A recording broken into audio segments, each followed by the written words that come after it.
안녕하십니까 바이크닥터 TV 구독자 여러분.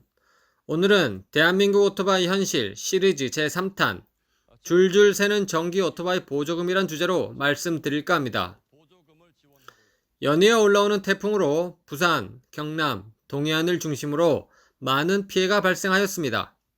큰 피해 없으셨기를 기원하며 오늘도 안전운전 하시길 바랍니다. 여러분, 전기 오토바이 왜 타시나요? 또 왜 사고 싶어 하시나요? 코로나 이전 우리는 중국으로부터 초미세먼지, 미세먼지라는 어마어마한 공기 오염 공격을 받았죠. 산둥반도에서 뿜어대는 굴뚝을 보고 있자니 정말 화가 나서 미칠 지경이었습니다. 지금은 코로나 이슈로 대기질이 상당히 개선되었지만 또다시 중국의 공장이 제대로 가동되기 시작하면 또 초미세먼지, 미세먼지의 공습이 시작될 것입니다. 정부에서는 외부에서 유입되는 공기 오염원에게는 찍소리도 못하고 자국 내 공기 질이라도 개선해보자며 전기자동차, 전기 오토바이에 막대한 보조금을 지원해 왔습니다. 대표적으로 맥도날드, 배달 오토바이를 전기 오토바이로 다 대체를 했죠. 요즘은 성능 좋은 전기 오토바이들이 중국으로부터 쏙쏙 들어오고 있고요. 대표적으로 대만의 고고로도 들어와서 한국에서 입지를 다지고 있는 중이죠. 근데 문제는 중국에서 판매되고 있는 똑같은 제품인데 한국으로만 넘어오면 가격이 배가 되어버린다는 점입니다. 중국과 우리나라는 FTA 체결국입니다. 무슨 말이냐고요? 한중 FTA는 2012년 5월 양국 간의 협상이 개시되었다. 2015년 11월 10일 자유무역협정이 공식 타결되었다. Free Trade Agreement, 자유무역협정이 공식 타결된 국가이다. 이런 말씀입니다. 그 말은 관세 없이 무역거래가 되고 있다는 말입니다. 아시죠? 태국만 해도 소나타 살려면 5천만 원 이상 줘야 됩니다. 관세 때문에요. 뉴스원에서 발췌한 한중 오토바이 가격 비교입니다. 이게 표를 보시면 아시겠지만 중국 가격의 정확하게 2배 혹은 그 이상입니다. 구독자 여러분, 무려 중국 판매가의 2배라는 거죠. 그럼 생산 원가 대비해서는 우리나라에 판매되고 있는 가격이 도대체 몇 배라는 거죠? 보통 상품 제조 원가율이 30에서 40%라 치더라도 우리나라 판매가가 지나치게 높다. 이거 심각한 일이 아닐 수 없습니다. 왜 이렇게 높게 책정이 됐을까?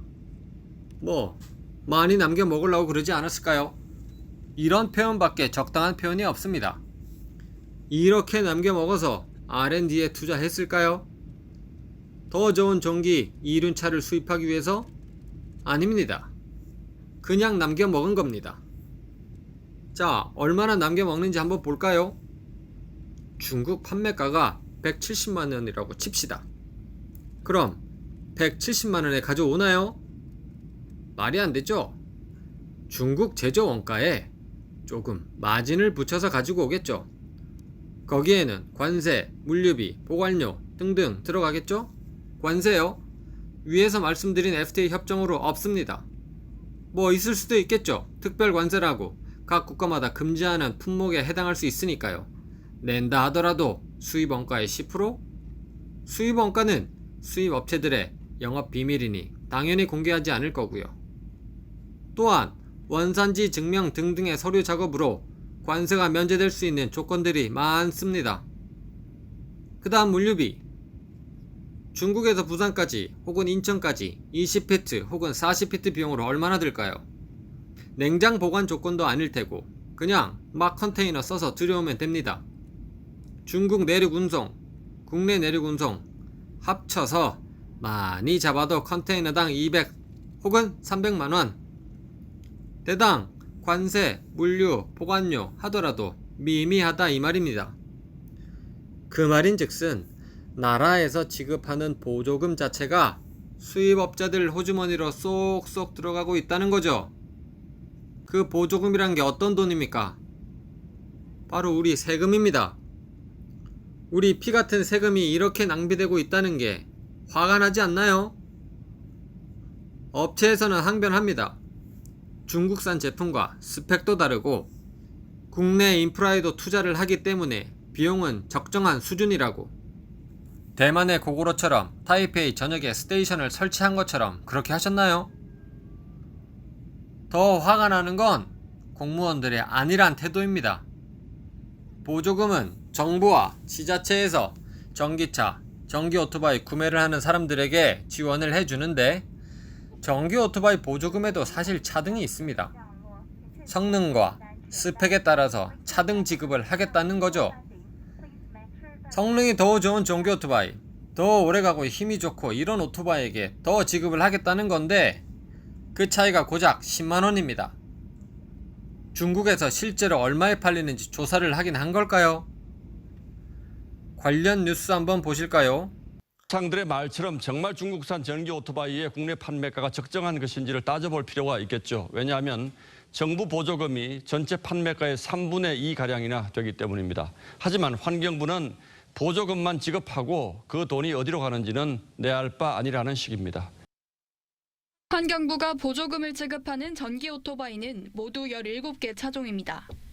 환경부는 기술 인증만으로 보조금 지급 여부를 판단합니다. 수입 제품의 원가나 현지 판매가 등 가격 구조는 고려 대상이 아닙니다. 뭔 개소리야! 시기에 따라서 지급하는 거기 때문에 운송비에 관세에 뭐 이런 것들 붙을 거잖아요. 보조금을 지원해서라도 친환경 교통수단인 전기 오토바이의 보급만 늘리면 된다는 식입니다. 환경부 공무원들이 보조금을 지원함으로써 미세먼지가 획기적으로 줄어들었습니다. 정말 칭찬해야 마땅합니다. 이렇게 이야기해주고 싶지만 결국 우리 피 같은 세금이 이딴 식으로 사용되고 있었네요.